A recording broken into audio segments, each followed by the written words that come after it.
Merci pour votre présence. En fait, ce matin, j'ai souhaité donner suite à la demande de certains d'entre vous qui m'ont reproché de ne pas vous donner souvent l'occasion de m'entendre sur les sujets d'actualité, aussi bien nationales qu'internationales. C'est vrai, je n'ai pas l'habitude de me soumettre à ce devoir, et pourtant c'est bien nécessaire. Bon, ce matin, on va corriger un petit peu cela. Donc je serai à votre disposition le temps qui vous plaira de me donner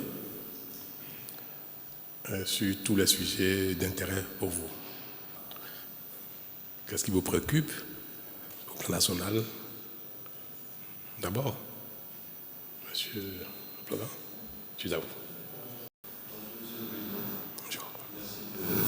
Nous inviter à cette conférence de presse. Ma première question, je voulais savoir si la normalisation que vous avez souhaitée avec les autorités du Niger est en marche. Est-ce que vous avez eu des contacts directs? Est-ce que l'une des mesures symboliques ou majeures n'est pas d'ouvrir les frontières en dehors des sanctions économiques? Deuxième question, la proposition de loi du député Hassan Seyibou a relancé une forte suspicion sur votre engagement de partir en 2026. Est-ce que vous partez vraiment en 2026? Enfin, est-ce que vous pouvez faire quelque chose pour nos confrères de la Gazette du Golfe, dont le média est fermé depuis quelques semaines? Merci beaucoup. C'est vrai, j'ai pu noter avec vous que depuis un moment, bien avant que le député BR ne soumette sa proposition de loi constitutionnelle, j'ai entendu, et comme tout le monde, que depuis quelque temps, on confond notre réalité au Bénin avec celle de l'Afrique ou de la sous-région, qui donne le sentiment que, à la fin des deuxièmes mandats, qui sont prescrits comme dernier mandat des présidents d'exercice, les concernés tentent de briguer un troisième mandat avec divers prétextes. Et cela a tellement traumatisé les peuples africains que désormais on soupçonne tout le monde, à la fin du deuxième mandat, de chercher les voies et moyens pour contourner les dispositions constitutionnelles, que pourtant tout le monde accepte. On les consigne dans la Constitution, et puis à la fin, on trouve les moyens de chercher un troisième, un quatrième mandat. Mais moi, j'ai quand même espéré que cette question est derrière nous depuis un temps. Le Bénin fait son chemin. C'est vrai, nous n'avons de leçons à donner à personne, mais nous faisons notre chemin de manière admirable, n'est-ce pas? En tout cas, de la manière dont nous-mêmes nous observons nos efforts. Et il y a quelques années, à l'occasion d'une modification, je crois de la dernière modification de notre Constitution, on a fini par faire cet exercice-là. Parce que quand un président est en exercice, il lui est pratiquement interdit de toucher la Constitution, quel que soit le motif, parce qu'on soupçonne de placer une virgule à tête de modification et puis de décréter que c'est une nouvelle Constitution ou une nouvelle République, pour remettre les compteurs à zéro, le compteur de décompte des mandats. Donc depuis 2019, nous avons espéré avoir réglé définitivement cette question-là au Bénin. Et à mon initiative, nous avons précisé dans la Constitution que nul ne peut de sa vie exercer plus de 2 mandats, que la Constitution soit nouvelle, qu'il s'agisse d'une nouvelle république, qu'il s'agisse de quoi que ce soit. Aucun vivant au Bénin ne peut faire plus de 2 mandats à qualité de président de la République. Et nous avons tous pensé qu'une fois que cela est inscrit dans notre Constitution, ou bien toutes les fois que cette phrase reviendra dans n'importe quelle Constitution, qu'elle soit nouvelle, qu'elle soit modifiée ou non, toutes les fois que cette phrase figurera dans la Constitution, il n'y aura plus aucune raison de soupçonner un président en exercice de vouloir faire un troisième mandat. C'était passé pour être acquis.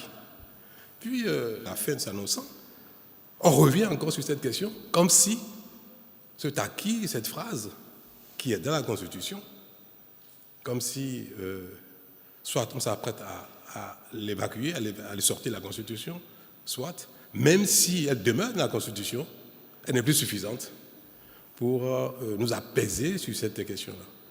C'est malheureux.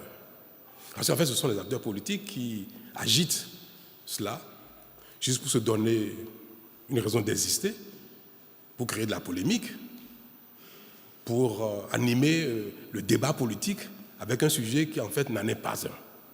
La question que vous me posez, M. Plogan, vous êtes journaliste. Et je vais commencer par vous répondre à partir de... Parce que moi j'ai lu le document en question, la proposition de loi en question, et je n'ai pas vu dans sa proposition de loi qu'il souhaite qu'on estire, qu'on sorte de la Constitution cette phrase-là, que nul ne peut de sa vie exercer plus de 2 mandats, de sa vie, qu'il s'agisse d'une nouvelle Constitution ou non. Mais tant que cette phrase demeure dans la Constitution, il n'y a aucune raison qu'on me soupçonne de vouloir faire comme tout le monde, comme ça se passe ailleurs. D'autant que c'est moi qui ai pris l'initiative il y a quelque temps. Alors, est-ce que, à l'occasion de cette retouche, cette petite modification technique, est-ce que les gens seront tentés d'enlever la phrase de la Constitution? C'est peut-être ça la crainte de ceux que j'estime être de bonne foi.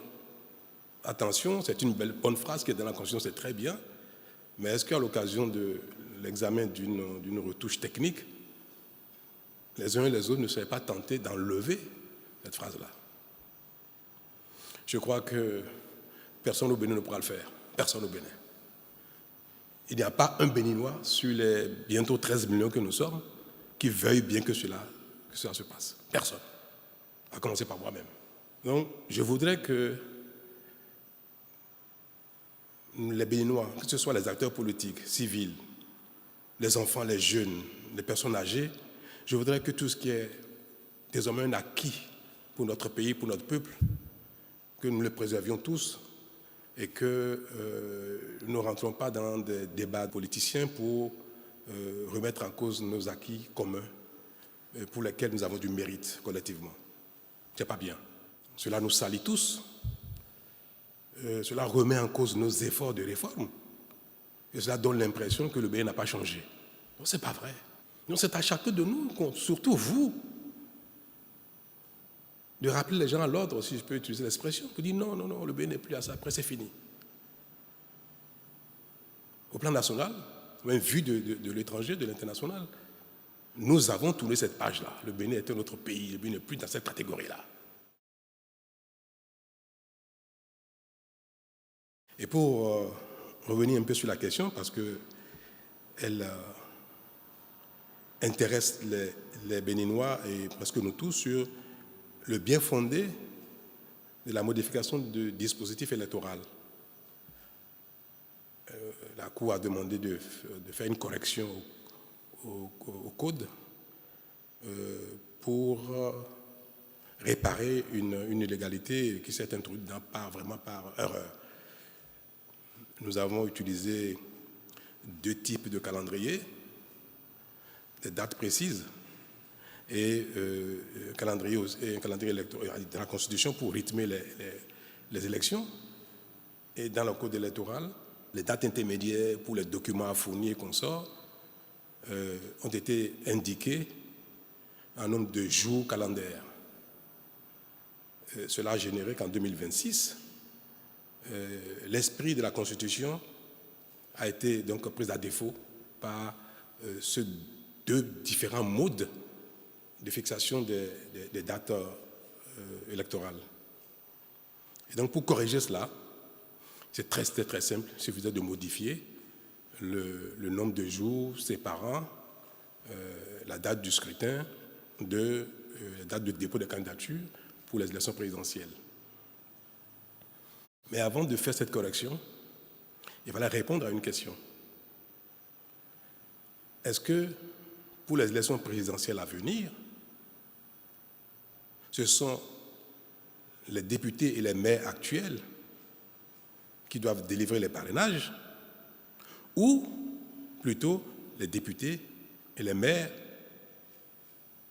qui seront élus à la prochaine élection générale, qui vont parrainer les candidats à l'élection donc à venir.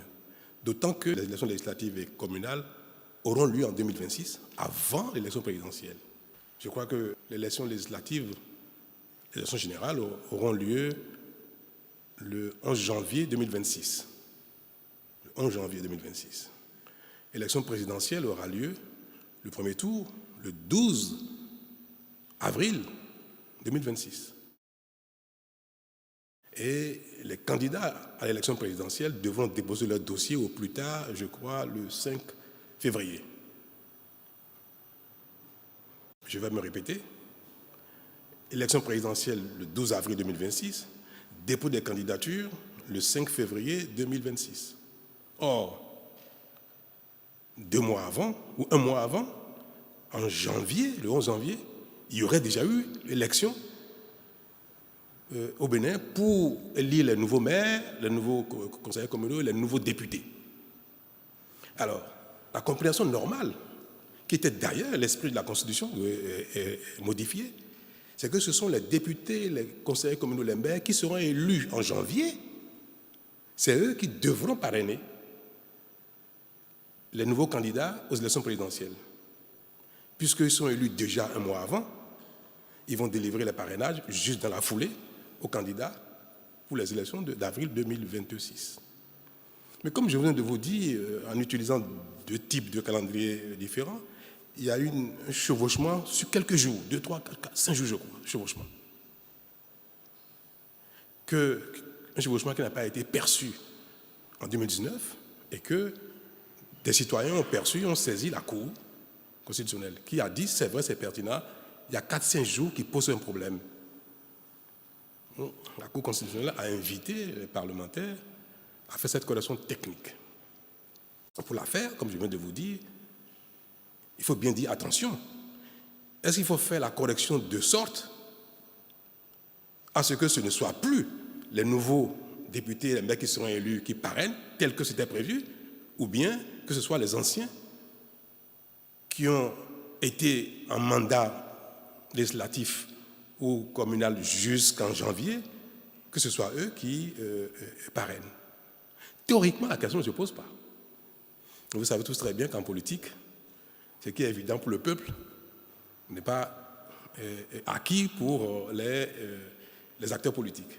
Et moi, je sais très bien que ce soit parmi les élus partisans qui sont de ma majorité actuelle, ou que ce soit les élus de l'opposition, je sais très bien, ça m'est revenu, que les acteurs politiques souhaitent presque tous que ce soit ceux qui sont en exercice qui parrainent. En matière politique, il ne faut pas que ça étonne. Vous savez que les acteurs politiques ont une mission d'intérêt national, mais ils ont des ambitions individuelles. L'ambition politique est personnelle, même si c'est pour servir une cause nationale. Donc, au petit défaut technique, on remet en cause le consensus qu'il y avait en 2019. Et aujourd'hui, il faut répondre à la question pour pouvoir faire la correction. Parce que si les députés au Parlement ne corrigent pas dans le sens attendu, c'est-à-dire corriger ce que la Cour a demandé, mais préserver le fait que ce sera les nouveaux députés élus en janvier 2026 et les nouveaux maires qui seront élus en janvier 2026, ce sera ceux-là seulement qui devraient parrainer les candidats d'avril 2026. S'ils font la correction ainsi, c'est parfait. Mais comme il semble bien que dans leur ensemble, presque tous, sauf quelques-uns, ils souhaitent corriger, parce que la correction est possible dans les deux sens, ils souhaitent corriger de sorte que ce soit eux qui parrainent. Même si en février, en avril,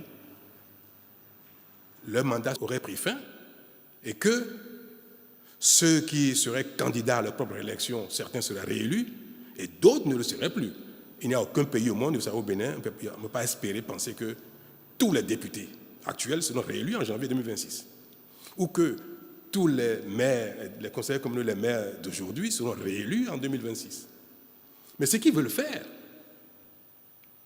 ils veulent faire en sorte que, après l'élection 2026, de janvier, les concernant, même ceux qui auraient déjà perdu leur mandat politique, ceux pour qui on n'aurait pas voté, que ceux-là parrainent encore les candidats aux élections présidentielles de 2 mois après.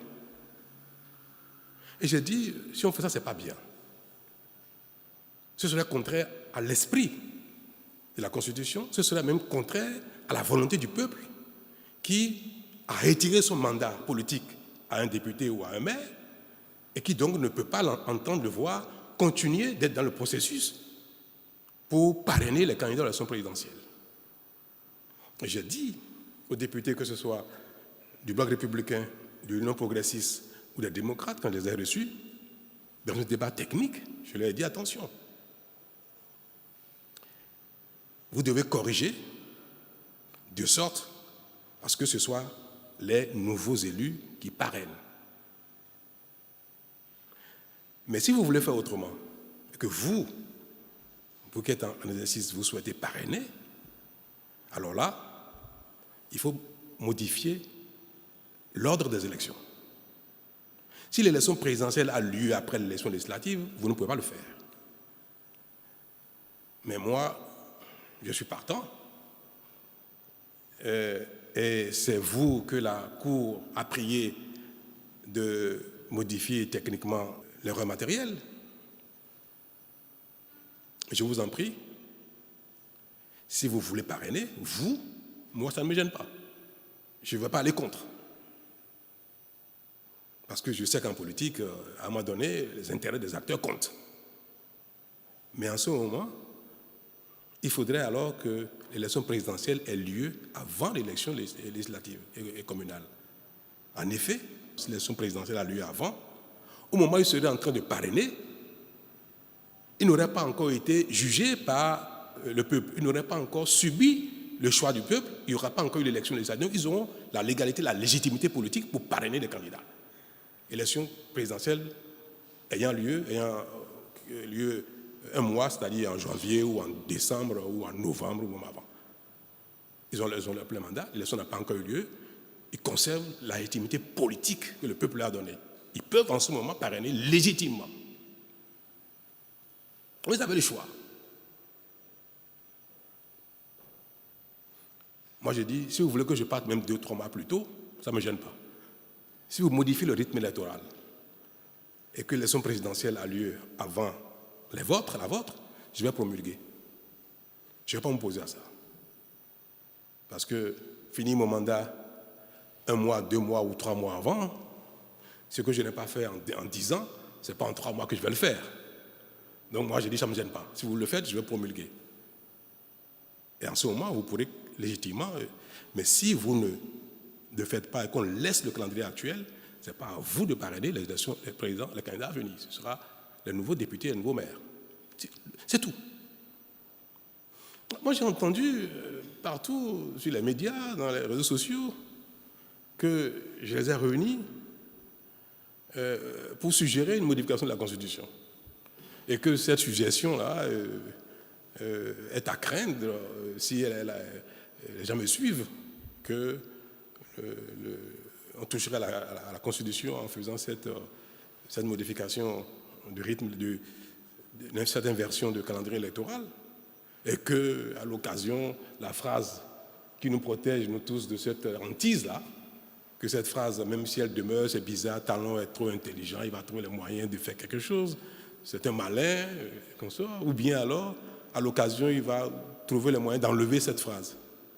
Et j'ai dit aux démocrates à qui j'ai dit, mais écoutez, pour modifier la Constitution, pour enlever cette phrase, il faut que vous votiez pour. Vous avez le nombre qu'il faut pour ne permettre aucune modification contraire à votre compréhension de l'intérêt général. Supposons que 100% des BR 100% de l'UPR, qu'il veuille modifier, enlever cette phrase. Si vous n'êtes pas d'accord, ça ne se fera pas. Qu'est-ce que vous avez à craindre? Soyez conséquents. D'ailleurs, moi, je ne veux aucune révision de la Constitution. Le rythme électoral, le calendrier électoral, laissez tel quel. Et c'est ma position aujourd'hui devant vous. Si cette question réveille tous les démons, alors là, fais-moi cette page-là. Ne faisons aucune correction. Même s'il y a des fautes de français dans la Constitution, on laisse tel quel. Même s'il y a des erreurs matérielles, laissons tel quel. On le fera en mai-juin 2026, quand je serai parti. Donc ne touchez plus à la Constitution. Rien, ne corrigeons rien du tout. Mais, dans ces conditions, si on laisse le calendrier électoral tel quel, veuillez alors faire la correction telle que tout le monde l'entend pour que l'élection présidentielle qui aura lieu en avril soit parrainée par les nouveaux maires, les nouveaux députés. Ceux d'entre vous qui seraient réélus, ils vont parrainer. Ceux d'entre vous qui ne seraient pas réélus, ce ne sera pas le cas. On me dit non, oui, mais au moment où on va parrainer, les députés, les maires, tous n'auraient pas encore passé service. Certes, l'élection a eu lieu, certains ne sont plus députés, certains ne sont plus maires, mais tant qu'ils n'ont pas passé service, ils peuvent continuer d'assumer la fonction politique. Je dis, mais c'est vrai, mais ce n'est pas sain, ce n'est pas éthique. Vous êtes député, vous avez perdu votre mandat de député. Le nouveau n'est pas encore installé, c'est vrai, mais désormais, ce nouveau, c'est lui que le peuple a désigné pour aller au Parlement, pour poser les actes politiques au titre des parlementaires. Même s'il n'a pas encore pris fonction, à cet instant-là où il a déjà été élu, proclamé, c'est à lui d'accomplir cette tâche politique que le peuple lui a confiée. Donc, au plan éthique, ce n'est pas convenable qu'un député élu qui a remplacé un autre, un maire élu qui a remplacé un autre, ne soit pas en mesure de poser l'acte que la Constitution lui a prescrit juste parce qu'il y a quelque chose de 1 ou 2 ou 3 jours que maintenant on veuille modifier les dates de fourniture des documents de sorte que ce soit les anciens qui continuent de jouer le rôle que le peuple aura donné aux nouveaux élus en 2026. Moi, je suis dans un environnement où parfois je suis un peu frustré par la timidité des médias. Dans d'autres pays, c'est vous qui devez mettre le doigt pendant un débat sur ce qui ne va pas, ce qui est contraire à l'intérêt général, ce qui est contraire à votre opinion. Chacun d'entre vous, vous êtes des électeurs. Et vous trouvez que ce serait normal que, ayant retiré la confiance à un député ou à un maire, il continue de parler en votre nom pour des actes politiques pour les temps qui arrivent. Et je ne vois pas du tout le débat se faire. J'entends les coqs chanter, le cocorico à leur façon et consort, et vous enfourchez même ce qu'ils disent, vous répétez ça. Vous dites oui, mais alors que vous devez susciter le débat, vous qui devez éclairer l'opinion, le peuple sur ces genres de débats.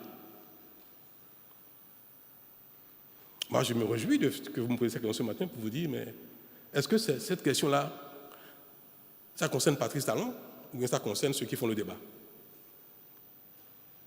Mais j'ai été trop long là sur la question. Je voudrais qu'il soit noté devant vous, soyez mes témoins, que moi, je ne veux pas qu'on touche à une virgule de la Constitution. Il ne faut pas le faire.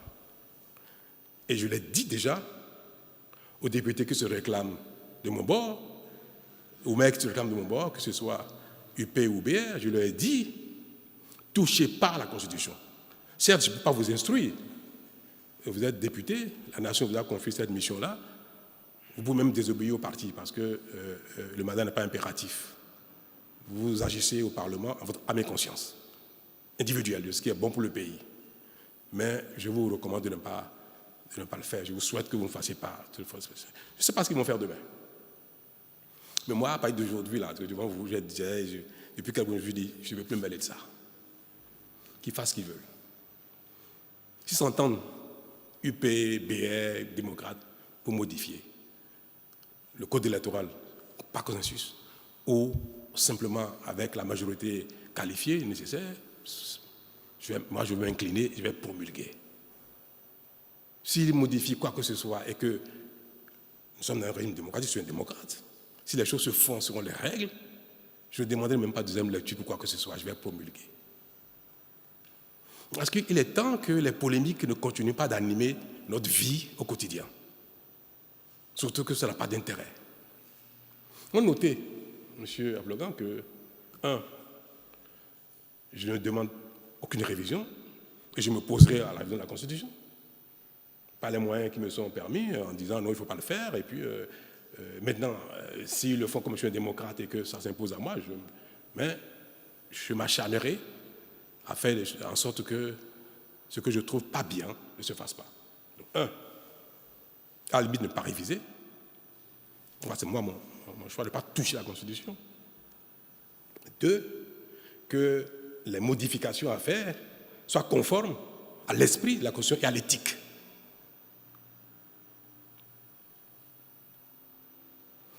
C'est mon souhait. Mais je ne suis pas, moi, parti dans le peuple béninois. Ce qui se fera, même si c'est contraire à ma vision et à ma conscience et à mon éthique, si ça se fait que je n'ai pas les moyens de le mettre en cause, je suis un démocrate, je m'inclinerai. Voilà ce que j'ai à dire en ce qui concerne votre première question.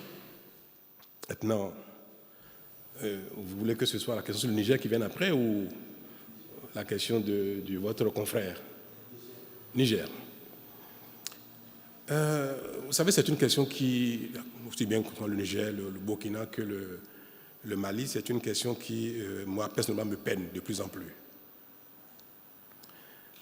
Nous sommes dans une communauté, la plus petite dans cette région, c'est l'UMOA. Au-delà, c'est la CEDEAO, puis l'Union africaine. Et puis, nous sommes tous dans les Nations unies. Et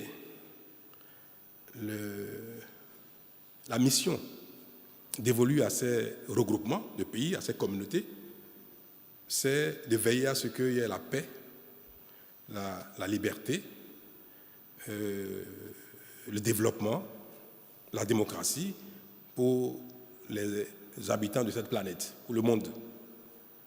Et les institutions internationales, régionales, se sont données comme mission de veiller au développement matériel, moral, psychologique, physique des gens, mais de veiller également à leur bien-être relatif à la démocratie et aux libertés.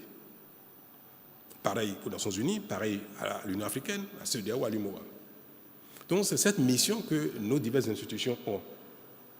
Développement, mais dans tous les sens, y compris liberté et démocratie. Et par période, les communautés conviennent de ce qui est acceptable en termes de démocratie, en termes de modèle politique ou en termes de liberté, des droits de l'homme. Il a été dit dans toutes les institutions, notamment dans la CEDEAO et l'UMOA, que le mode de changement de régime politique, d'acteurs politiques, ce n'est pas le peuple, c'est le peuple qui choisit.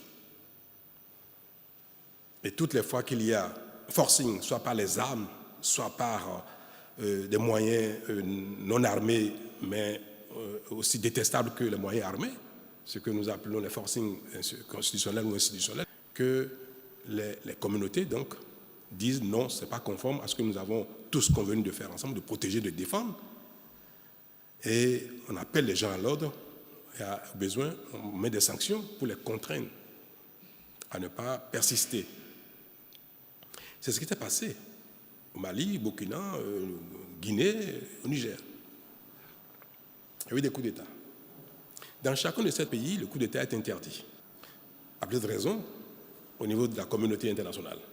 Dans chacun de ces 4 pays, le coup d'État est interdit. Mieux, vous avez dû voir que les autorités maliennes actuelles, qui sont arrivées par un coup d'État, ont mis en place une nouvelle constitution, et cette nouvelle constitution prescrit aussi que le coup d'État est interdit. Et que d'ailleurs, les actes du genre sont imprescriptibles, que même 50 ans, 100 ans après, on peut poursuivre quelqu'un qui aura fait un coup d'État. Ça veut dire que même ils savent que ce n'est pas bon, le coup d'État. Mais ce sont des choses qui arrivent dans la vie. Il y a des choses qui ne sont pas convenables, ne sont pas acceptables, mais qui arrivent. Parfois, ça peut être fondé. parfois, ce n'est pas fondé du tout. Alors, c'est arrivé une fois, 2 fois, 3 fois, puis une 4e fois au Niger. Et la CEDEAO qui dit, même si les coups sont arrivés 1, 2 fois, 3 fois, bon, on parle avec les gens, on dit ne faites plus ça, on vous donne un délai pour partir, et puis on essaie de jouer, la CEDEAO essaie de jouer son rôle, notamment la conférence des chefs d'État essaie de jouer son rôle pour montrer que si ça se fait, c'est pas bien, mais il ne faut pas que ça continue, pour que ça ne devienne pas l'exercice de tout le monde, que ça ne contamine pas les autres pays. Un 4e coup d'État de la CEDEAO, sinon même un 5e, parce qu'il y en a eu 2 fois ou 3 fois dans certains pays. Et nous disons, ah non, si ça continue, après, ça se passera au Bénin, ça se passera au Togo, ça se passera au Sénégal, en Côte d'Ivoire, partout. Parce qu'on voit que quand ça se fait, personne ne réagit, personne ne désapprouve, alors personne ne sanctionne. On dit, cette fois-ci, c'est trop. Les sanctions ont été prononcées contre le Niger. Et des sanctions dures, qui en fait ne sont pas destinées à durer dans le temps. C'est des mesures, quand on les prend, on estime que, bon, au bout de quelques jours, quelques semaines, ça va se faire, ils vont revenir à l'ordre. 1 semaine, 2 semaines, 1 mois, 2 mois, 3 mois passent, ça ne change rien. C'est pour ça que j'ai eu à le dire, il n'y a pas longtemps, que le moment est arrivé pour faire le point, savoir si les mesures qui ont été prises ont produit leurs effets ou non. Quand ce n'est pas des mesures qui sont destinées à durer dans le temps, parce que ça pose des préjudices graves aux populations, il faut être réaliste. Et d'ailleurs, le président béninois, le président togolais, nigérien et consorts, ils ne vivent pas au Niger, ni au Burkina. Donc parfois aussi, il faut être humble. Nous ne savons pas quelles sont les vraies réalités de ces pays-là. Mais nous sommes dans notre rôle. Mais peut-être dans son rôle, et parfois, être acteur de la plaque. Ce qu'on nous demande dans la vie, c'est d'être de bonne foi.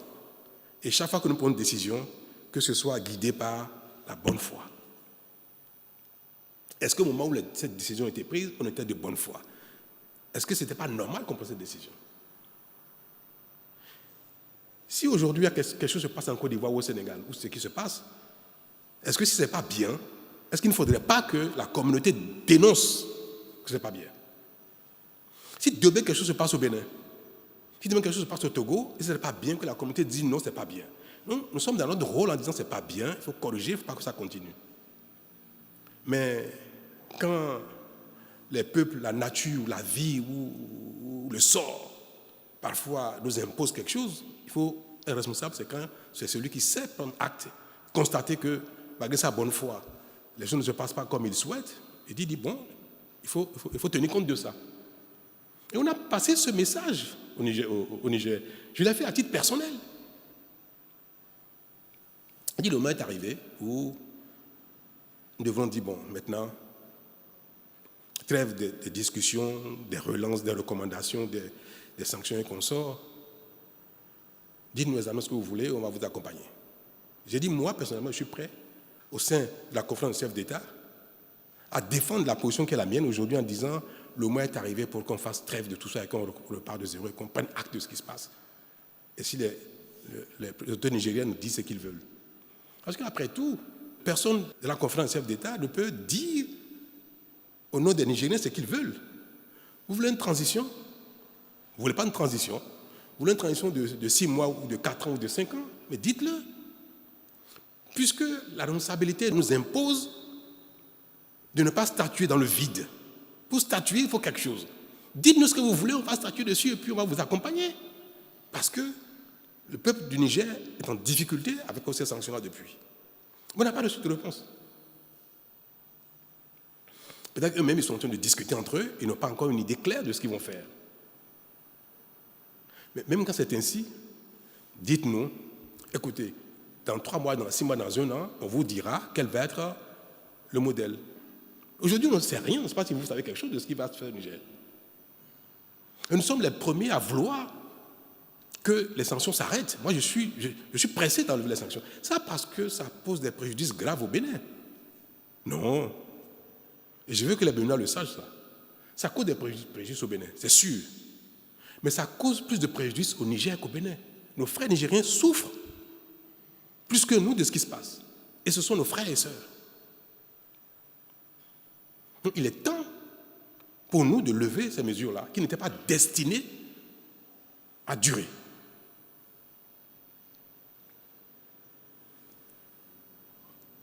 Brutalement, on apprend que les 3 pays, Burkina, Niger et Mali, sortent de la CEDEAO. Moi, cela m'a beaucoup peiné. Et même après cette décision, j'ai personnellement téléphoné à l'un d'entre eux. J'ai parlé au téléphone avec un des 3 présidents. À un moment donné, il faut tout dire. Et je lui ai dit, c'est pas bien. Les peuples ne nous ont pas élus pour les diviser. Moi, j'ai été élu au Bénin. Vous, vous êtes en fonction depuis dans votre pays. Et notre rôle, c'est de conduire le destin pendant un temps de la communauté globale, de la CEDEAO, de l'UMOA, pendant un temps. Mais la volonté des peuples, c'est de s'intégrer. Il n'y a pas de conflit entre le peuple du Bénin et le peuple du Niger. Il n'y a pas de conflit entre le peuple du Bénin et le peuple du Burkina ni du Mali. Et c'est vrai, il n'y a aucun problème entre les peuples de la communauté, le mois de la CEDEAO. Aucun problème. C'est au niveau des organes de la CEDEAO. La CEDEAO des peuples n'est pas en difficulté. Il n'y a aucun problème dans la CEDEAO des peuples. C'est au niveau de la conférence des chefs d'État, au niveau de la commission de la CEDEAO aussi bien de l'UMOA qu'il y a un problème. Parce que ceux-là sont en charge de veiller au respect des règles par notamment les autorités de ces pays-là. La conférence des chefs d'État de l'UMOA, de la CEDEAO, le conseil des ministres de la CEDEAO de l'UMOA, la commission de la CEDEAO, la commission de l'UMOA sont en charge de veiller au respect des règles par les autorités de ces pays-là. Et personne n'a dit que le peuple burkinabé, nigérien ou malien ou guinéen a fait quelque chose de contraire aux règles. Non. C'est au niveau des responsables. Donc, s'il y a un problème au niveau des responsables, et que leurs homologues, leurs pairs, ont constaté, on dit non, c'est pas bien, c'est pas conforme aux règles. Ne faites plus ça. Si on ne s'entend pas que ça génère un conflit entre nous, des heurts même entre nous, des bagarres entre nous, ce n'est pas l'affaire des peuples. Donc, si même ces conflits, ces différends persistent, il ne faut pas que ça aboutisse à la division des peuples. Moi, je conçois que les présidents du Niger, du Burkina disent à un moment donné, on suspend notre participation aux organes de ces institutions-là. Ça se comprendrait. Mais dire que je veux détacher le peuple burkinabé, malien, nigérien du peuple béninois, togolais, sénégalais, qu'on soit, le problème, c'est pas entre les peuples. Or, ces décisions qu'ils ont prises sont des décisions qui séparent les peuples. Et ça, c'est pas normal. Et c'est pour ça que moi, celui à qui j'ai parlé, j'ai dit, ça allait trop loin. Nous allons trop loin là. Il faut qu'on se revoie et qu'on dise, bon allez, quoi qu'il se passe, quel que soit ce qui s'est passé à la terre, on arrête tout et puis on préserve l'essentiel qui est la communauté des peuples. Ce qui est reproché aux uns aux autres, ce qui se fait, les sanctions, tout ce qui se passe, est mineur par rapport à l'intérêt des peuples, à la communauté des peuples, c'est mineur. Donc il faut regarder ce qui est important, ce qui est majeur, à un moment donné, et laisser tomber ce qui n'est pas plus important que l'intérêt des peuples. Donc ma position aujourd'hui, et si j'ai l'occasion de l'exprimer au sein de la conférence des chefs d'État, je le dirai, c'est qu'il faut tout laisser tomber. Que veulent les Maliens? C'est OK. Que veulent les Burkinabés? C'est OK. Que veulent les Nigériens? C'est OK pour que cette décision de séparer les peuples n'aille pas plus loin que l'intention ou que la déclaration. On peut le dire, revenir. Moi, c'est ma position, c'est mon souhait, et c'est ce que je dirais haut et fort partout. Dire que pour arriver à la division des peuples, s'il faut arriver à la division des peuples, alors là, non. Donc ça va bien au-delà du cas du Niger, ça concerne tous les 3 pays qui aujourd'hui, je ne dis pas les pays, les responsables des pays qui sont en mal avec les responsables des autres membres de ces organes-là, parce que ce n'est pas contre les peuples qu'ils ont un problème, c'est entre nous. Moi, Patrice Talon, dans mon mandat qui est en cours au Bénin, je voudrais bien que les autorités béninoises m'accompagnent dans cette démarche, que le peuple béninois m'accompagne dans cette démarche pour dire qu'il faut revenir à la case départ et laisser tout tomber pour préserver la CEDEAO des peuples, préserver l'UMOA des peuples qui ne sont pas en conflit, au contraire, qui ne demandent qu'à vivre ensemble. Et que, quel que soit ce qui s'est passé, qui a tort ou qui a raison, cela importe peu désormais. C'est ça ma position. Et je voudrais que les autorités nigériennes, burkinabées et maliennes m'entendent. Et je pense que ma position ne manquerait pas d'être partagée par les autres chefs d'État pour qu'on fasse la paix dans les organes pour préserver la paix entre les peuples. Et je ne peux pas évoquer ça sans parler du Sénégal. On observe aujourd'hui que le Sénégal aussi est en difficulté. Et ce qu'on observe au Sénégal qui est regrettable est de nature aujourd'hui à nous interpeller sur le rôle des communautés auxquelles nous appartenons. Est-ce que la CEDEAO ou l'UMOA, cette fois-ci, doit condamner ou non? Est-ce qu'elle doit condamner ou non? Quand on condamne, on dit qu'il ne faut pas condamner. Quand on sanctionne, on dit qu'il ne faut pas sanctionner. Il faut faire quoi? On va dire oui, mais si vous avez condamné ici, vous devez condamner là. D'accord, on l'a fait. Après le Mali, la Guinée, le Burkina, on l'a fait. On dit bon, 1, 2 fois. Vous savez que le Burkina n'a pas été sanctionné du tout. Mais le Niger, oui, parce qu'on a dit à un moment donné, trop c'est trop. Ce trop c'est trop là continue. Il y a encore un trop qui vient dessus. Il faut faire quoi? Est-ce que la CEDEAO doit condamner? Dire non, ce n'est pas admissible. Non, revenir en arrière.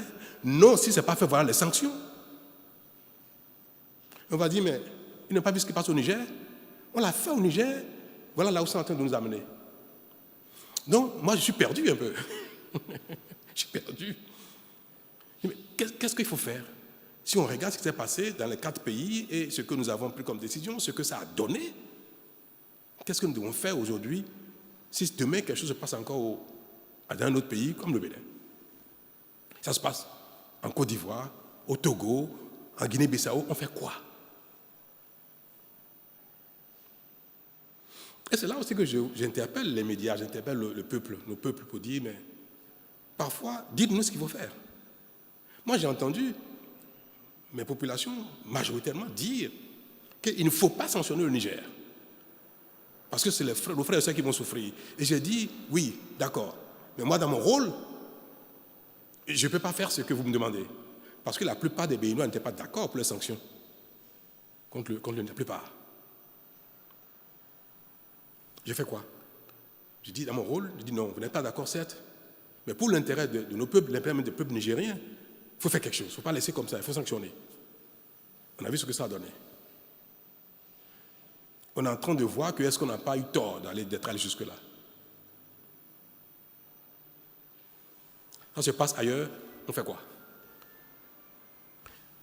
Est-ce que désormais nous devons considérer que les problèmes politiques, les problèmes de démocratie, de liberté, de droits de l'homme et consorts, dans les pays de la communauté, ce n'est pas l'affaire de la communauté? Peut-être que nous devons finir par en arriver là. Si demain il y a un coup d'État ici ou là, il y a mise en cause des droits humains, remise en cause des droits fondamentaux autant que politiques et consorts, qu'il y a un coup d'État ici et là, peut-être qu'à l'avenir on devrait dire ça relève de la souveraineté exclusive des pays et que la CEDEAO ou l'UMOA ne doivent pas se prononcer là-dessus. Peut-être. Donc moi j'aimerais bien que, si je pouvais faire un référendum, je le ferais pour demander aux uns aux autres, aux intellectuels, à la masse, aux acteurs politiques, est-ce que le Bénin doit plaider au niveau de ces institutions, au niveau de ces communautés, pour qu'on enlève de nos missions, on enlève des prérogatives des institutions ce fait d'être le garant de la démocratie, le garant des libertés, le garant des droits fondamentaux. C'est le fait d'être garant qui amène les positions que nous adoptons et qui causent ces problèmes-là et qui sont décriés à un moment donné. Est-ce que, je vous pose la question, vous qui êtes dans la masse, qui relayez les opinions des uns des autres, est-ce qu'il ne faudrait pas qu'à l'avenir, aux prochaines réunions de la CEDEAO de l'UEMOA, que le Bénin dise, il faut enlever de nos missions le fait d'être garant de la démocratie. Le fait que la CEDEAO doit être garante des libertés et des droits fondamentaux. Moi, c'est à cela que je voudrais que mon peuple m'éclaire, que la classe politique m'éclaire pour savoir quelle position je dois défendre prochainement dans les réunions. Mais si on dit non, il faut qu'on continue d'être garant, mais être garant, c'est veiller à ce que ça ne se passe pas. Que si ça se passe, il faut sanctionner, il faut contraindre à revenir à l'essentiel, ça veut dire être garant.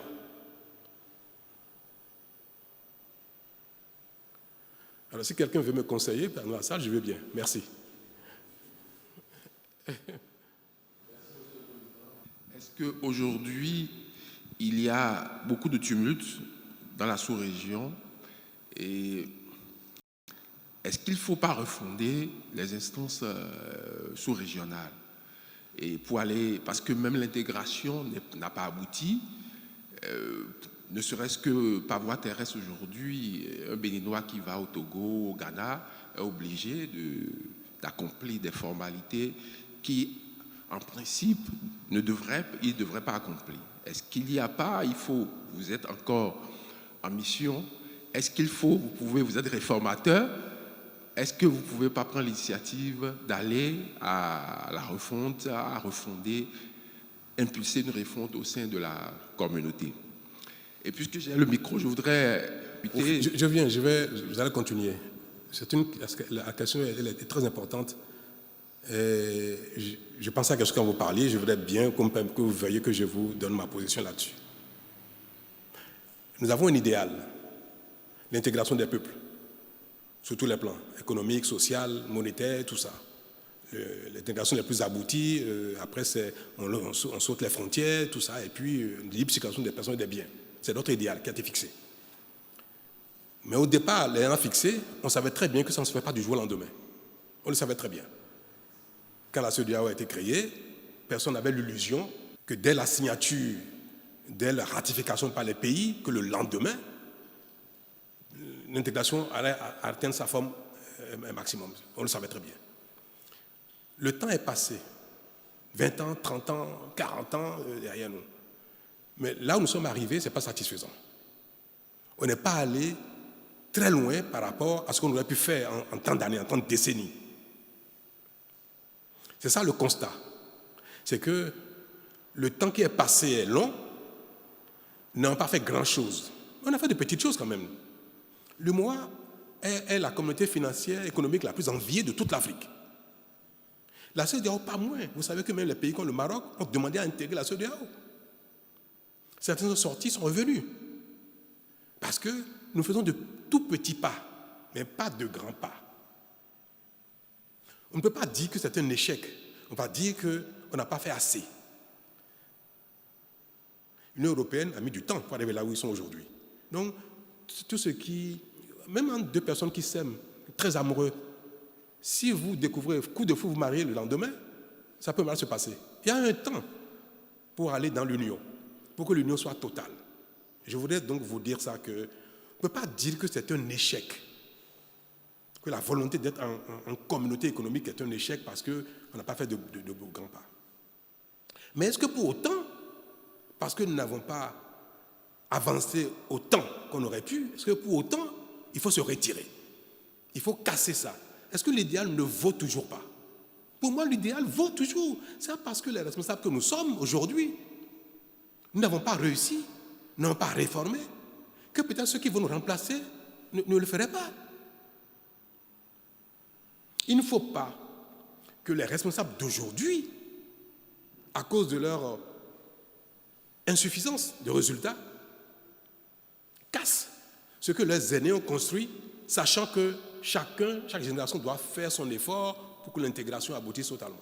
Donc, il n'est pas question de casser il n'est même pas question de remettre en cause l'idéal qui est noble et qui se justifie. L'idéal se justifie. C'est parce qu'ils n'ont pas réussi à aller le plus loin possible. Et c'est ce que je disais même à celui que j'ai appelé au sein du chef d'État dont je vais parler. Je lui ai dit, nous sommes de passage. Mais les peuples sont éternels. Ce n'est pas parce que les chefs d'État des pays de la CEDEAO d'aujourd'hui ne s'entendent pas sur l'attitude à avoir par rapport à un problème qu'il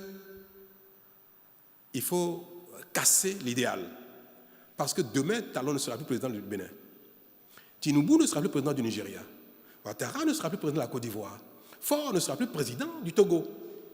Nous sommes de passage. Les dirigeants sont de passage. Dans quelques années, tout ce monde sera parti. D'autres seront là. Il faut préserver l'unité des peuples le temps que des dirigeants plus éclairés, plus efficaces, viennent continuer l'œuvre qui a été accomplie à peine. Ce que moi, je n'ai pas réussi, je n'ai pas à casser le Bénin parce que je n'ai pas réussi. Je vais partir, celui qui viendra après va mieux faire que moi pour aller plus loin que, par rapport aux attentes des populations. C'est l'humilité qui est demandée aux dirigeants que nous sommes, que nos insuccès, nos souffrances, nos frustrations du jour ne remettent pas en cause l'essentiel qui est les intérêts du peuple. Il faut que nous soyons patients et qu'on fasse confiance aux générations à venir pour faire mieux, pour réparer, pour construire davantage ce qui est de notre mission et que nous n'avons pas réussi à faire. Donc c'est pour dire qu'il y a peut-être lieu de revoir le contenu des prérogatives des organes. Je fais la nuance. Les prérogatives des organes de ces institutions-là.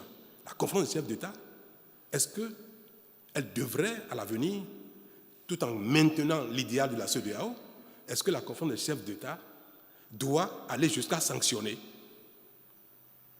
un régime qui serait arrivé par des moyens non convenus?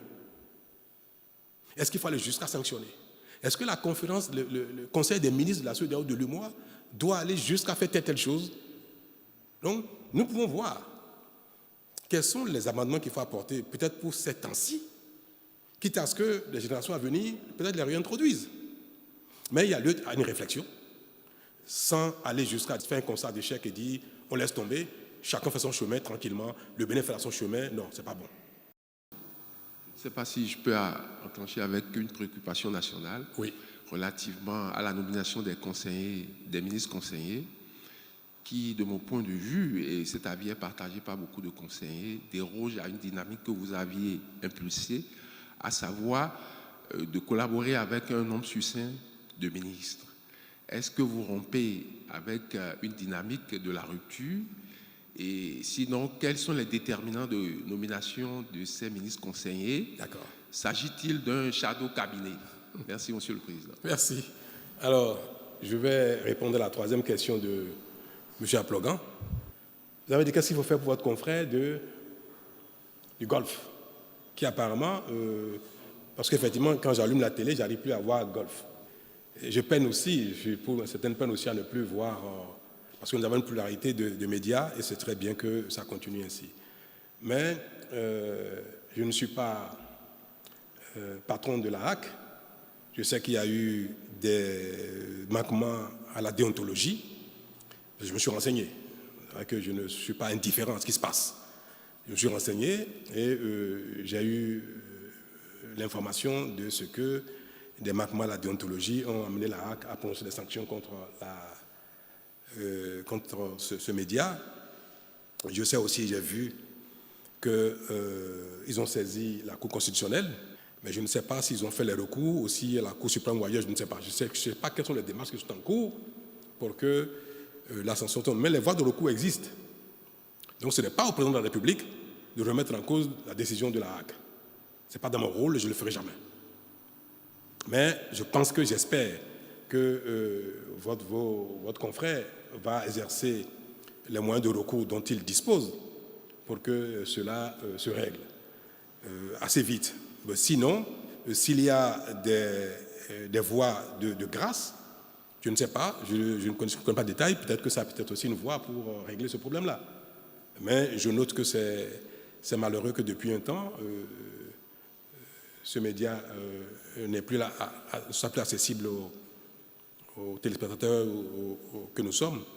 Je vais espérer que ça ne va pas durer plus longtemps que ce qui se fait actuellement. Vous l'avez tous entendu, que j'ai proposé au Conseil des ministres qu'il a adopté de créer un collège des ministres conseillers. Depuis mon premier mandat et durant ce second-ci, vous avez dû constater que parfois nous faisons appel à des compétences non politiques pour conduire l'action du gouvernement. Le pays a besoin de deux choses pour bien fonctionner. Que la vision soit claire. Et la vision est définie par les élus qui exposent à leur population ce qu'ils comptent faire, comment ils voient les choses, et ceux-ci accordent leur confiance. Et que ce soit au niveau local, au niveau national parlementaire ou au niveau de l'exécutif, le politique détermine la vision et même la programmation de l'action exécutive. Et la mise en œuvre requiert parfois des compétences qui ne sont pas politiques. Vous pouvez avoir besoin de certaines compétences dans le domaine de la santé, dans le domaine de la défense de la sécurité, dans le domaine du numérique, et parfois ces compétences n'ont pas du tout de chapeau politique. Parce que l'idéal serait que les acteurs politiques disposent des compétences qu'il faut à tous les niveaux. Mais je ne pense pas qu'il y ait un pays au monde où tous les acteurs politiques ont toutes les compétences dans tous les domaines. Et même un pays, ça se complète. Ceux qui ont une vocation politique, ceux qui n'en ont pas du tout, mais chacun a son rôle au plan pratique dans le pays. Pour un pays à construire, à bâtir, l'exigence de compétences est très élevée, plus que les pays développés. Un ministre de la Santé en France, aux États-Unis, n'a pas besoin d'être un expert en la matière autant qu'un ministre de la Santé au Bénin. Parce que tout est à construire. Là-bas, il y a une structure administrative, une superstructure qui existe, qui fonctionne bien, qui a fait ses preuves, et un ministre peut s'appuyer sur tellement de compétences, parfois pour arbitrer ou parfois pour prendre une décision. Ici, parfois et souvent d'ailleurs, les ministres sont appelés à aller dans les détails et à faire des arbitrages même de base. Et c'est pareil, c'est pas seulement au Bénin, c'est dans tous les pays en développement où tout est à construire. Il y a des détails que vous prenez un ministre américain de quelque chose qui ne sait pas de quoi il s'agit, parce que ça a été fait il y a si longtemps et ça devient un acquis, la question ne se pose plus. C'est pareil dans le domaine de l'électricité. Quels sont les choix technologiques qu'il faut faire en matière d'énergie? Et parfois, un ministre est amené à arbitrer. S'il n'est pas un expert, il peut se planter. Donc, nous avons besoin que les politiques qui sont doublées de casquettes techniques ou pas doublées de casquettes techniques puissent conduire l'action gouvernementale, des exécutifs, avec ceux qui ont des compétences, mais qui n'ont pas le chapeau politique. Et c'est bien pour ça qu'il y a eu quelques frustrations depuis ces deux mandats qui sont en cours, parce qu'il y a des fonctions qui ont été confiées à des gens qui n'ont pas du tout de chapeau politique. Alors que ce n'est pas eux qui ont œuvré à conquérir le pouvoir. Ce n'est pas eux qui répondent devant l'opinion. Donc quelqu'un met en œuvre une stratégie sans avoir le devoir de reddition de compte devant le peuple. Alors, j'ai toujours pensé qu'il faut qu'on trouve un moyen de compenser un peu cela. C'est cela qui a été décidé récemment, où nous avons dit que, au-delà de l'action de certains ministres, même que ce sont politiques, qui ont la tête dans le guidon au quotidien, qui sont tellement submergés que parfois, ils n'ont pas le recul qu'il faut pour apprécier leur propre action par rapport aux attentes des populations, par rapport à la vision ou par rapport même à l'avenir. Donc il serait bien que les ministres soient doublés de personnalités, de compétences, mais ayant un chapeau politique. Des gens qui n'ont pas la tête dans le guidon et qui ont une vision plus holistique, plus globale, ont une vision, une profondeur plus accrue que celui qui a la tête dans le guidon pour accompagner, corriger et définir même avec celui-ci ce qu'il faut faire. Dans la tâche, je le vois bien. Moi, parfois, je n'arrive pas, je n'ai pas le temps de m'occuper des questions politiques. Et ça me pose des préjudices. Parce qu'il y a tellement à faire que je n'ai pas l'occasion d'avoir les contacts, les discussions, les débats techniques qu'il faut avec les politiques pour corriger mon action.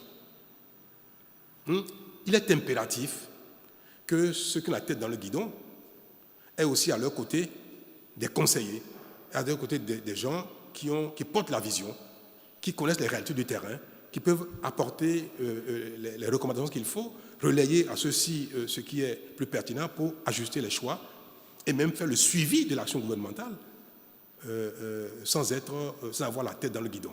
C'est ce qui a conduit à la mise en place de ce collège qui, pour le moment, on n'a pas encore pourvu aux diverses fonctions qui sont prévues là-dedans, mais ceux qui y seront les guides et faire le suivi de ceux qui sont en tête dans le guidon au quotidien. Voilà l'esprit. Mais ce sont les partis politiques qui devront pourvoir à ces nominations-là parce que c'est l'action politique qu'on voudrait remettre au centre des choses pour déterminer, conduire, définir et faire le suivi de l'action exécutive. Merci. J'ai deux questions. La première concernant le Niger. Je reviens toujours sur la question de la fermeture de frontières avec le Niger. Vous n'avez pas totalement répondu en ce qui concerne l'ouverture de la frontière. Quand est-ce que vous pensez pouvoir l'ouvrir? Parce qu'au même moment où c'est fermé chez nous, les Nigériens préfèrent maintenant faire passer leurs marchandises par le Togo, puisque le Togo apparemment n'a pas respecté les décisions de la CEDEAO dans ce sens-là, ce qui constitue un énorme manque à gagner pour les caisses de l'État. Alors, qu'est-ce que vous comptez faire dans cette situation, vu que les Nigériens aussi disent, puisque les Togolais les ont aidés, qu'ils n'ont plus envie de passer par le Bénin? Ma deuxième question sera purement politique, à l'intérieur politique béninoise. Vous avez, au cours d'une interview accordée à nos confrères de la presse de l'ORTB, parlé de votre ami Olivier Bokor quant à sa candidature, les mouvements qui s'observaient sur le terrain. On remarque cette fois-ci qu'il y a des groupes qui se créent pour un autre de vos conseillers, Johannes Dayon, sans oublier aussi le ministre des Finances qui a des ambitions. Est-ce que vous ne serez pas dans l'embarras de choix pour choisir votre successeur? Comment vous comptez vous y prendre? Merci, Monsieur le Président. Quel conseil vous me donneriez, vous, sur le Niger? Vous avez dit tout à l'heure qu'il y a un pays qui n'a pas respecté les recommandations de la CEDEAO et de l'UMOA, n'est-ce pas? Et que donc les frontières ne sont pas fermées. Quel est le conseil que vous me donnez en tant que citoyen béninois? Est-ce que le Bénin devrait aussi ne pas respecter les prescriptions de sa communauté, de l'UMOA ou de la CEDEAO? Quel est votre conseil? Moi, j'ai plus beaucoup de peine pour voir ce qui se passe au Niger, au Bénin. Il y a beaucoup d'acteurs économiques béninois qui souffrent de ça. Et le peuple nigérien souffre beaucoup de cela. Chaque jour, chaque matin, ma prière est que ça se règle, qu'on trouve au sein de la communauté une solution rapide. Parce que nous subissons, nous aussi. Alors, donnez-moi votre conseil. Et je ne dirais pas que je vais vous suivre, mais je tiendrai compte de ça. Quel est votre conseil? Monsieur le Président, moi je suis à Parakou, où il y a beaucoup de transporteurs qui souffrent de cette situation. Donc pour moi, avec l'inefficacité de cette décision, vu que tout passe par le Togo, l'idéal serait peut-être de prendre langue avec les autorités nigériennes et d'ouvrir les frontières pour permettre aux Béninois, parce qu'il y a beaucoup de Béninois qui souffrent, vous venez de le dire, il faut aussi que nous aussi on arrive à... Quel est votre conseil? Je vous ai dit tout à l'heure que j'ai pris langue, non? Que je parle avec eux, non? Je vous ai dit ça. Mais aujourd'hui, la CEDEAO et l'UMOA n'ont pas encore décidé de lever les sanctions. L'UMOA n'a pas décidé, la CEDEAO n'a pas décidé. Nous subissons des préjudices graves, nous aussi. Alors, votre conseil, c'est que le Bénin, également, ne respecte pas non, j'ai pas les dit décisions. C'est de voir les Les intérêts du Bénin aussi. Quels sont les intérêts du Bénin dans ces conditions? Et là, vous pouvez Mais j'ai dit la prendre même une chose. décision. Du fait de nos intérêts, il ne faut pas que le Bénin respecte les décisions de la CEDEAO et de l'UEMOA, en raison de nos intérêts. Ah, vous n'avez pas dit ça? D'accord. Ouais, vous voyez, oui, monsieur Sounoubou.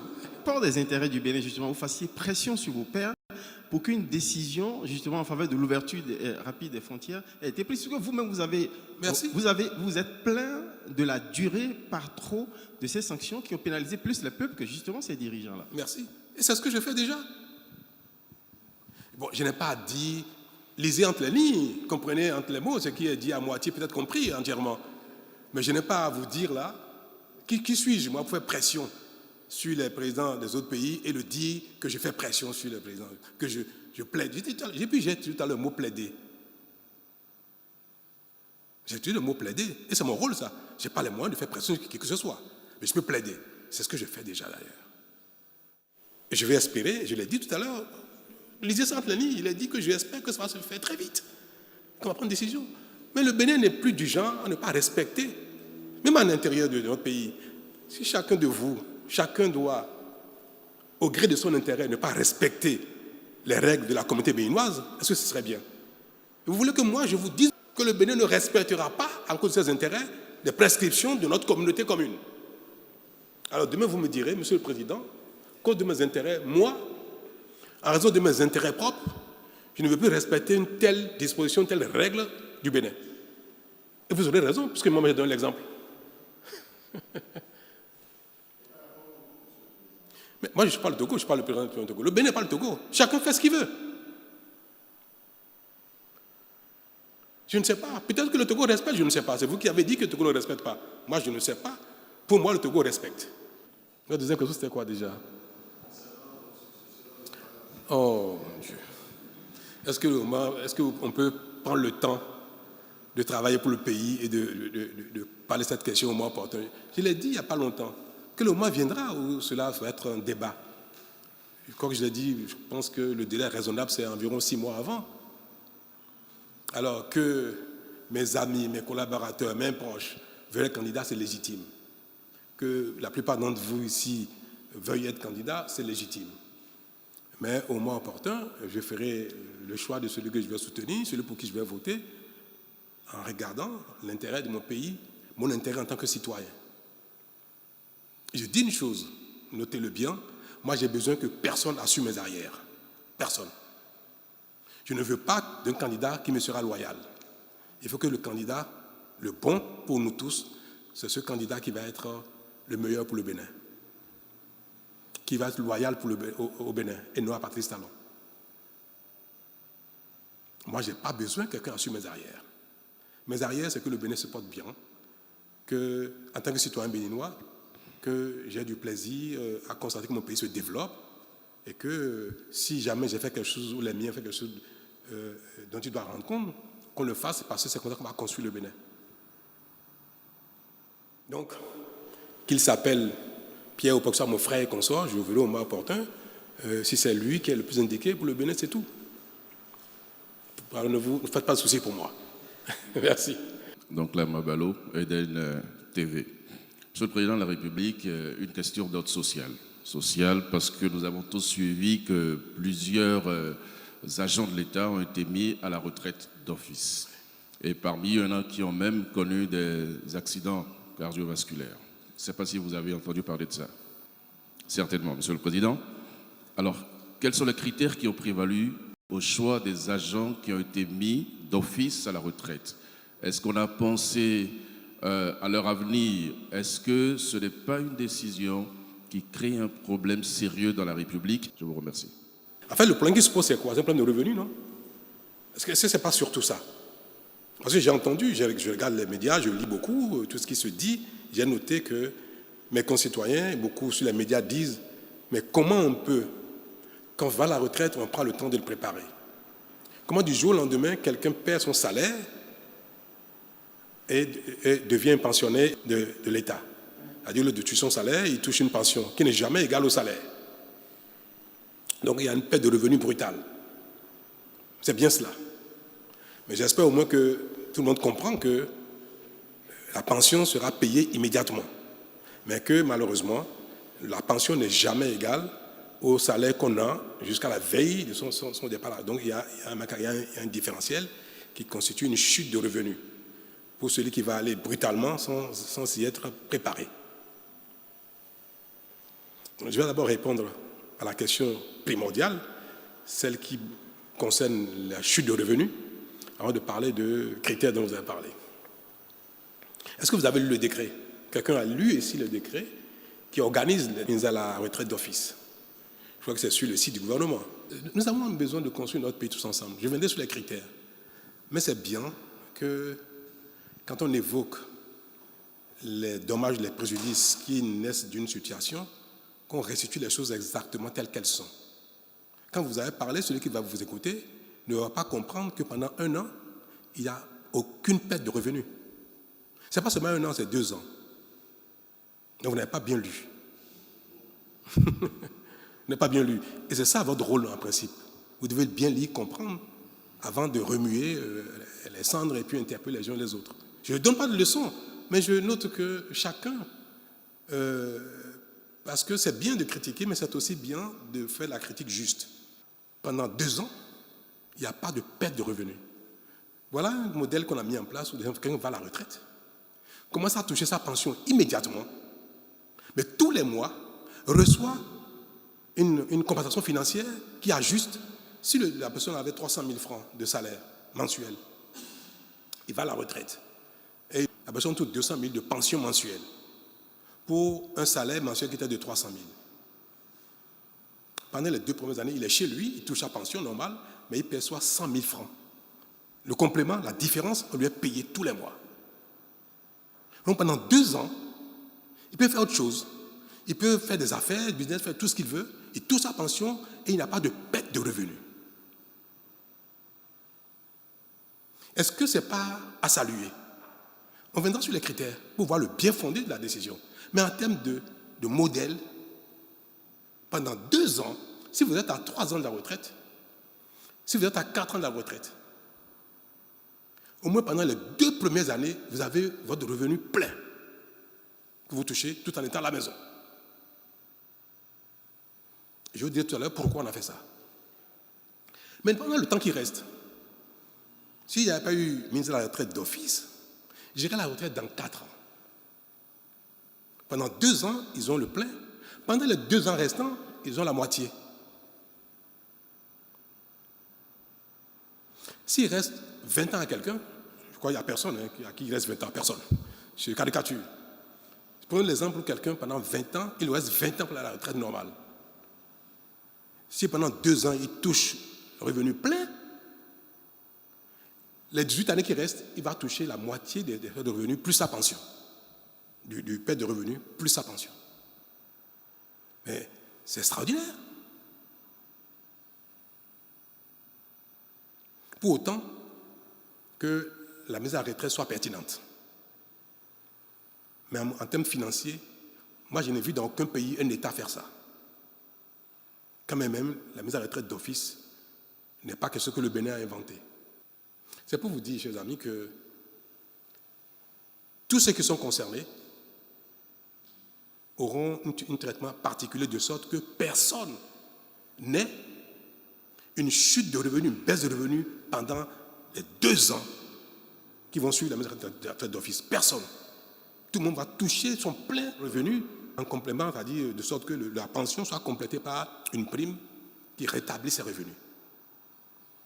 Et le reste de la période durant laquelle la personne aurait pu travailler s'il n'était pas mise à la retraite d'office, la personne aura la moitié, plus sa pension. De ce gap-là, plus sa pension. Et je voudrais que vous relayez la chose, que vous expliquez ça bien aux gens. J'ai entendu, la rentrée scolaire va venir bientôt. Comment voulez-vous que les gens payent la rentrée scolaire alors qu'ils n'ont pas prévu ça? C'est subite. Ce n'est pas vrai. La personne n'a pas de perte de revenus. Maintenant, pourquoi on a fait ça?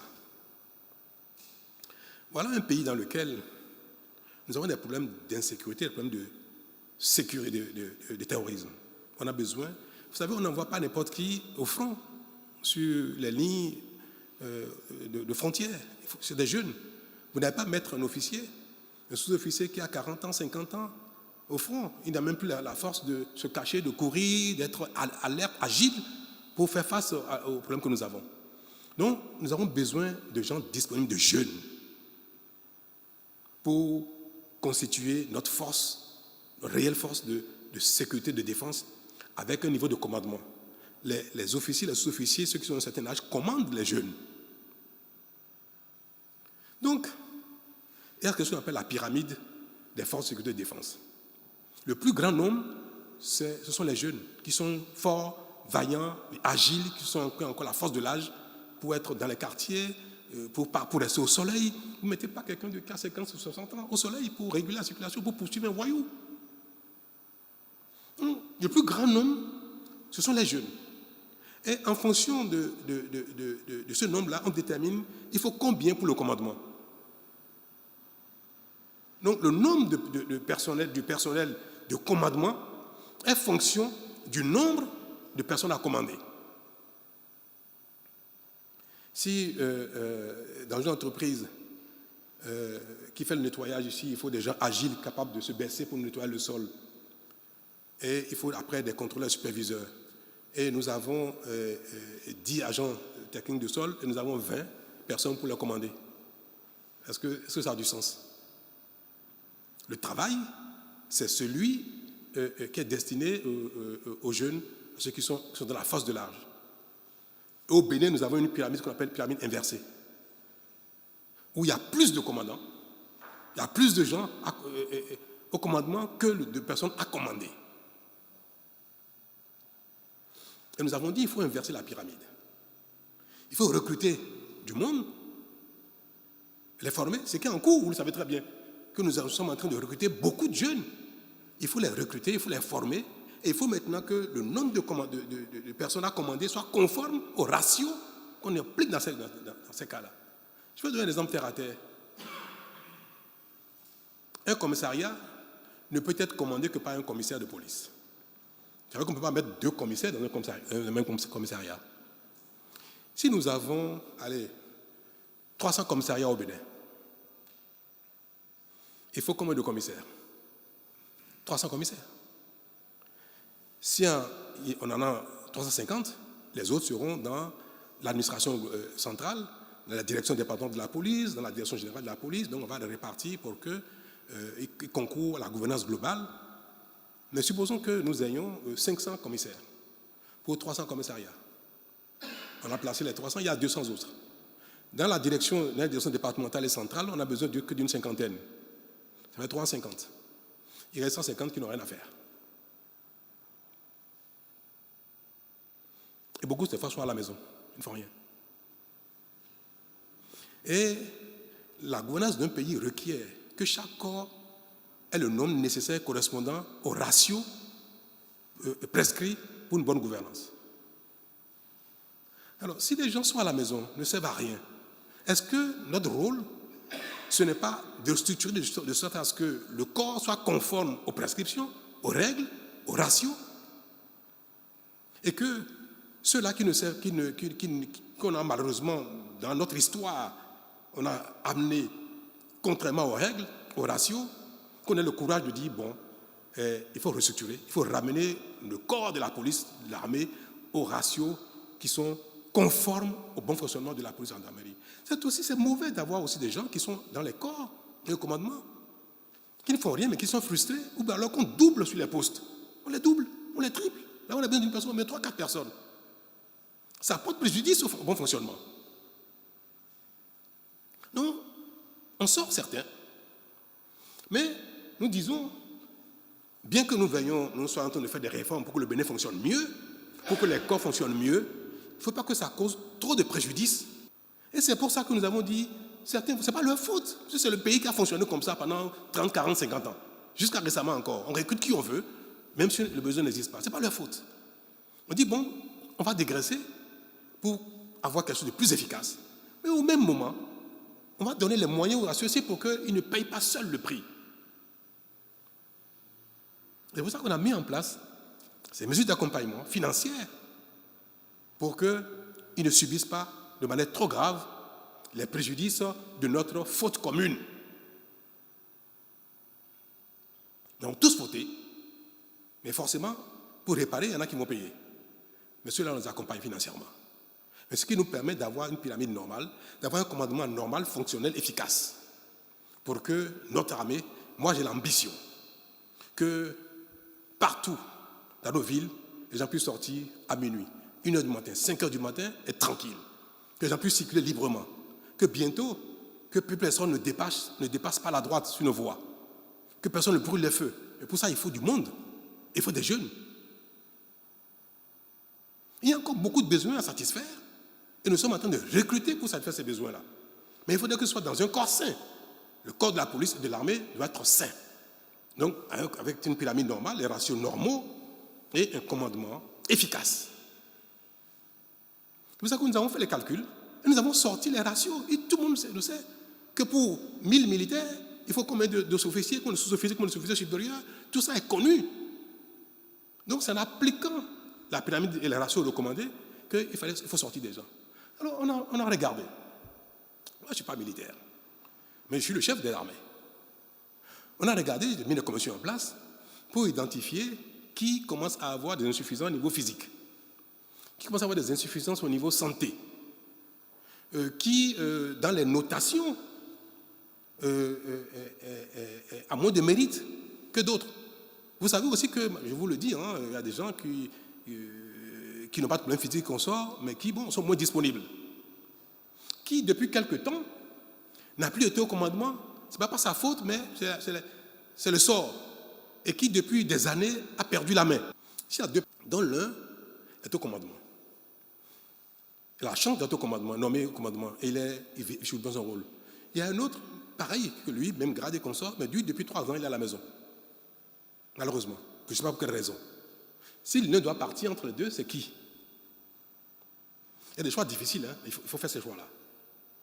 Celui qui est actif, qui est dans le mouvement, comme on dit, si quelqu'un doit partir, lui, il est préservé. C'est celui qui, depuis 2 ou 3 ans, est désactivé, qui malheureusement va partir. Donc, c'est des choix difficiles, pénibles, que les responsables font avec beaucoup de souffrance, mais qui sont nécessaires pour la bonne marche du pays. On ne peut pas vouloir se développer sans sacrifice. C'est impossible. Si on veut tout préserver, nos acquis, nos travers, nos faiblesses, nos souffrances, on veut tout préserver, le Bénin ne se développera jamais. Et nos enfants, nos petits-enfants, nos arrière-petits-enfants vont subir les mêmes sorts que nous. Ce n'est pas avec plaisir, ça fait longtemps qu'il fallait le faire. Ce n'est pas un plaisir pour moi de dépenser l'argent de l'État pour payer des gens à la maison. Ce n'est pas un plaisir pour moi d'envoyer des pères de famille à la retraite d'office parce que je sais très bien que celui qui va à la retraite, c'est comme s'il était en déchéance. Même si ce n'est pas le cas. Aucun dirigeant ne peut faire ces choses-là avec plaisir. Ça n'existe pas. Tout le monde veut plaire. Moi qui suis ici, j'aime plaire aussi, j'aime plaire. Je voudrais plaire à tout le monde. Je voudrais plaire à mes concitoyens, aux uns aux autres. Que quand je passe, on dit, oh, il est gentil, il est beau, il est ceci, il est ceci, on va m'embrasser, on va me dire merci, comme ça. J'aimerais pas que quand je passe, on me dise, regardez-moi ce méchant-là. J'aimerais pas ça. Je ne suis pas maso. Qui n'est pas sensible à l'amour des autres? Qui n'est pas sensible à ça? Mais notez bien que j'aime plaire moi aussi. Et je voudrais bien plaire à tous mes concitoyens si je pouvais le faire. Mais ce serait contraire à la mission que vous m'avez confiée. Parce que vous ne m'avez pas élu pour plaire. Vous m'avez élu pour régler les problèmes qui se posent au Bénin. Y compris même les problèmes difficiles. Y compris les réformes difficiles. C'est ce plaire-là qui m'observe, c'est-à-dire que je voudrais pouvoir observer vers la fin. Ce fut dur pour lui, mais il a essayé. Ce fut compliqué pour lui, mais il a essayé. On lui a craché dessus, on l'a insulté, on l'a jeté la pierre, mais à la fin, on va dire quand même chapeau. Donc, je fais un sale boulot. C'est le sale job, je le fais. Mais je sais que l'histoire reconnaîtra que je l'ai fait pour l'intérêt commun. Merci.